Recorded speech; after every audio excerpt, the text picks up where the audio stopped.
নমস্কাৰ অসমবাসী সকলোকে স্বাগতম জনাইছোঁ মই এটা ভিডিঅ'লৈ আৰু আপোনালোকে চাই আছে মিষ্টাৰ ব্লেক মই এটা ৰেড বুলক দেখাব গৈ আছোঁ ৰেড বুল কেনে আছে মাজতেতো দেখাইছিলোঁ তো আজি আকৌ এবাৰ দেখাবৰ কাৰণে আহিছোঁ তো ৰেড বুলক চাই থাকক এণ্ডলৈকে কেনেকুৱা লাগে চাই জনাবৰ কাৰণে নাপাহৰিব আহক আমি ভিডিঅ'টো আৰম্ভ কৰোঁ সকলোৰে সন্মুখতে সকলোৰে মৰমৰ ৰেড বুল আৰু সেই আগৰ উৎপতীয়া ৰেড বুল আজি ডেকা হোৱাৰ লগে লগে কিমান যে ঠাণ্ডা হৈ গ'ল চাওকচোন 2024 জানুৱাৰীলৈকে এটা সৰু দমৰা পোৱালিৰ দৰে উৎপতীয়া আৰু আজি তাৰ লগত মিলাব গ'লে আকাশ পাতাল পাৰ্থক্য আজি ৰেড বুলৰ কাহিনী ক'ব ওলাইছোঁ আশা ৰাখিছোঁ আপোনালোকে মোৰ ষ্টৰী ভিডিঅ' দ্বিতীয়টো ভিডিঅ' চাই ভাল পাব বুলি এয়া সকলোৰে এটা পৰিচিত নাম ৰেড বুল আহক আমি জানো তাৰ কিছু গুণ তাৰ কিছু খেলৰ বিষয়ে ডাইলগ সকলোৰে সন্মুখত মৰিগাঁও দলবাৰীৰ ৰেড বুল এটা খুব সুন্দৰ সজা ম'হ হয় বৰ্তমান কিমান এটা শুৱনি ম'হ হয় চাওক আপোনালোকৰ সন্মুখত কি ভয়ংকৰ বনি আছে গাইছ চাওক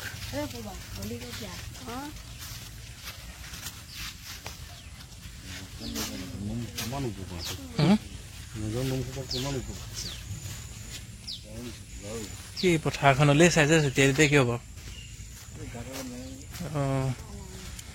চাওক না কি সুন্দৰ বনি আছে গাইছ আপোনালোকৰ সন্মুখত ৰেড বুল কেনে লাগে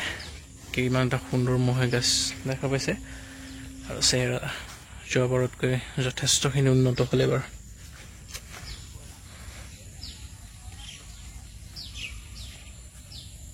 আৰু আগতকৈ বহুত সজা হৈ গ'ল মহটো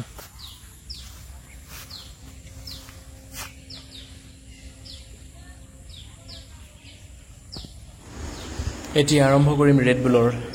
জন্মৰ কাহিনী ৰেড বুলৰ জন্ম হৈছিলে 2016 চনৰ লাষ্টত আৰু 17 চনৰ আৰম্ভণিত যিখিনি তথ্য আপোনালোকক এতিয়া দিব গৈ আছোঁ গোটেইখিনি তথ্য মই ৰামেশ্বৰ দাস আৰু ডিভিজনৰ পৰাই সংগ্ৰহ কৰিছোঁ যদি ইয়াতে কিবা ভুল হয় মোক ক্ষমা কৰি দিব আৰু শুধৰাই দিব বুলি আশা ৰাখিছোঁ তে আপোনালোকক জনাব বিচাৰোঁ 2016 লাষ্টত আৰু 17ৰ আৰম্ভণিত মহটোৰ জন্ম হৈছিলে 17ৰ পৰা 17, 18, 19, 20, 21ৰ লাষ্টলৈ দাঁতে ভাঙি দাঁত মানে কানি হয় 22লৈ দাঁতে উঠিলে সম্পূৰ্ণকৈ আৰু 22 চন হোৱাৰ লগে লগে তেতিয়া মালিক হৈ আছিল ৰামেশ্বৰ দাস প্ৰথম খেলাইছিলে পুতুল ডেকাৰ লগত পাৰজাৰীত হৈছিলে যুঁজখন কোনে কোনে চাইছিলে জনাবচোন কিমান সময় যুঁজিছিলে পাৰজাৰীত তো প্ৰথম খেলখন হৈছিলে পাৰজাৰীত বহুত এখন সুন্দৰ খেল দেখুৱাইছিলে ৰেড বুলে তাৰ পিছতেই অলপ দিন পিছতেই ভৱে হীৰাৰ লগত হৈছিলে ভৱে হীৰাৰ লগতো এখন সুন্দৰ খেল খেলি ৰেড বুল ৰামেশ্বৰ দাসৰ মানে এই টিঙিৰালি মহটো জয়লাভ কৰিবলৈ সক্ষম হৈছিলে তাৰপিছতে ইয়াৰ লগৰটো যিটো তেতিয়া আফাজত আলী হাতত আছিলে বগাটো মানে তো তাৰ লগত তেতিয়া সেই মহটো আপোনাৰ ঘৰতে মানে যুঁজোৱা নিচিনা হৈছিলে তো একে খুন্দাতে ৰেড বুলে জয়লাভ কৰিছিলে আৰু 2022ৰ লাষ্টলৈ ছেপ্টেম্বৰ মাহৰলৈ ৰামেশ্বৰ দাসে মহটো বেচিম বুলি সিদ্ধান্ত কৰিলে আৰু তেনেতে গৈ ওলালগৈ টিঙিৰালি ওৰফে আফাজত আলী তেখেতে মহটো যিমানেই দাম নহওক ল'ম বুলি মনতে বান্ধি ল'লে 2,70,000 ৰামেশ্বৰ দাসৰ পৰা ছেপ্টেম্বৰ মাহত কিনি লৈ আহি ঘৰলৈ লৈ আহিলে আৰু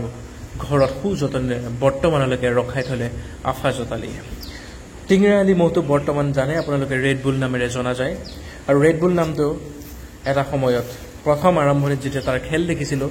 মই দিছিলোঁ যে বহুত ভাল লাগে যিহেতু ইয়াৰ যুঁজ বহুত হয় তো ৰেড বুল নামটো তাক ৰেড বুল নামেৰে নামাকৰণ কৰিলোঁ আপোনালোকে মোৰ প্ৰথম ভিডিঅ' চালে গম পাব তাৰ নামটো ৰেড বুল দিয়া হৈছিলে 2023ৰ আৰম্ভণিত জালুগুটিত বাবুলাল খুৰাৰ লগত প্ৰথম যুঁজিলে 18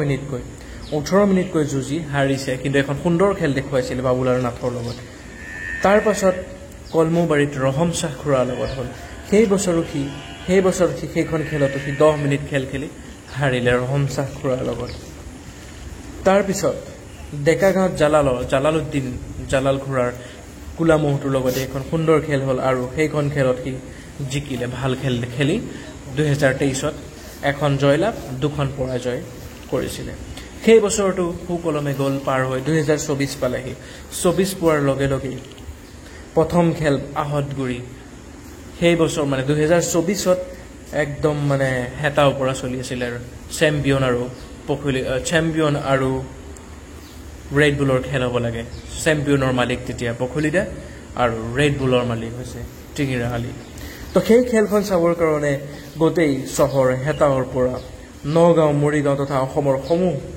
মহযুঁজপ্ৰেমী ৰাইজ গোট খালে সি আহত কৰি ডাঙৰ খেলখনত আৰু উপভোগ কৰিবলৈ আহিলে ৰেড বুল আৰু চেম্পিয়নৰ ধামাকা খেলখন সেইখন খেল প্ৰায় 19 মিনিট যুঁজি ৰেড বুলে পৰাজয় কৰিছিলে কিন্তু দুই মহে ক'ব লাগিব বহুতে সাংঘাতিক এখন খেল ৰাইজৰ সন্মুখত দেখুৱাবলৈ সক্ষম হয় আৰু সেইখনত পৰাজয় কৰিছিলে ৰেড বুলে জয়লাভ কৰিছিলে চেম্পিয়নে তাৰ পিছতে জালুগুটিত বিজয় বৰদলৈৰ লগত যুঁজ হৈছিলে বিজয় বৰদলৈৰ লগতো এখন সুন্দৰ খেল আৰম্ভ হৈছিলে আৰু সেইখন মাত্ৰ 3 মিনিটহে মাত্ৰ যুঁজ হ'ল আৰু 3 মিনিটত ৰেড বুলে জয়লাভ কৰিবৰ কাৰণে সক্ষম হ'ল এখন সুন্দৰ খেল দেখুৱাইছিলে দুই মহে ৰেড বুল জয়লাভ কৰি আৰু সেই বছৰৰ লাষ্টলৈ হৈ গ'লগে ইনছেড আলী ডাঙৰীয়াৰ মহটোৰ লগত মানে ঈদত যুঁজাইছিলে ইনছেড আলীৰ লগত প্ৰায় 21 মিনিট যুঁজিছিলে ইনছেড আলীৰ লগত পথাৰত যুঁজিছিলে আৰু 21 মিনিট যুঁজি ৰেড বুলে পৰাজয় কৰিছিলে তেনেকৈ গৈ 2025 চন পালেহি 25 চনত প্ৰথম আহত দৌৰিত ইনছেড আলী মহটোক খুন্দাতে দৌৰালে ৰেড বুলে ভাল যুঁজ হ'ব বুলি ৰাইজে বহুত আশাৰে গৈছিলে কিন্তু 2 মিনিটমান যুঁজি 2 মিনিট নহ'লে 30 ছেকেণ্ডমান যুঁজি ইনছেড আলী ডাঙৰীয়াৰ মহটোক হৰুৱালে তাৰ পিছতেই অলপ দিন পিছতেই জালুগুটিত ৰহম শ্বাহ আলীক হৰুৱালে 2 মিনিট যুঁজ কৰি বহুত ভাল খেল হৈছিলে 2024ত কিন্তু সময় বহুত কম ৰেড বুলে বেছি সময় যুঁজিব নাপালে ইমানখিনি আছিলে যুঁজৰ তথ্য আৰু বৰ্তমান মালিক ৰেড বুলৰ টিঙিৰা আলী ওৰফে আফাজত আলী তেখেতে সুজতনেৰে মহটো বৰ্তমান ৰখাইছে ৰাইজক ধুনীয়া খেল 2024 বৰ্ষত দেখাবৰ কাৰণে অপেক্ষা মাথো 2024 চনৰ যুঁজখন খুলি দিয়ালৈ এতিয়া ৰাইজে ভগৱানৰ ওচৰত প্ৰাৰ্থনা কৰক যাতে 2024 চনলৈ যুঁজখন খোলা দিয়ে আৰু ৰেড বুলৰ প্ৰথম খেলখন কাৰ লগত হয় মই নাজানো ভাল খেল এখন যাতে ৰাইজে 2024 চনৰ 1 মাঘত দেখা পায় আহতগুৰি খেলপথাৰত তো এই আছিলে আপোনালোকৰ সন্মুখত ৰেড বুলৰ জীৱন কাহিনী যদি এটা কিবা ভুল হৈছে ক্ষমা প্ৰাৰ্থনা বিচাৰিছো ভিডিঅ'ৰ জৰিয়তে ভিডিঅ'টো সম্পূৰ্ণকৈ চাব ভিডিঅ' ভাল লাগিব মোৰ ভিডিঅ' চোৱা নেকি কেনেকৈ লাগে মোৰ চেনেলটোৰ নাম কি মিষ্টাৰ ব্লেক কেনেকৈ লাগে চাই সদায় চোৱা নে ঠিক আছে আজিও চাবা হা তো দেখিলে আপোনালোকে ৰেড বুলটো কেনে বনি আছে আৰু ইমানতে সামৰিবলৈছো কেনে লাগিল চাই জনাবৰ কাৰণে নাপাহৰিব আশা ৰাখিছো ভিডিঅ'টো চাই ভাল পাইছে বুলি যদি ভাল পাইছে লাইক কমেণ্ট কৰিবলৈ নাপাহৰিবা পুনৰ এটি ভাল ভিডিঅ'ত লগ পোৱাৰ প্ৰতিশ্ৰুতি লৈ আজিলৈ ল'লো বিদায় ধন্যবাদ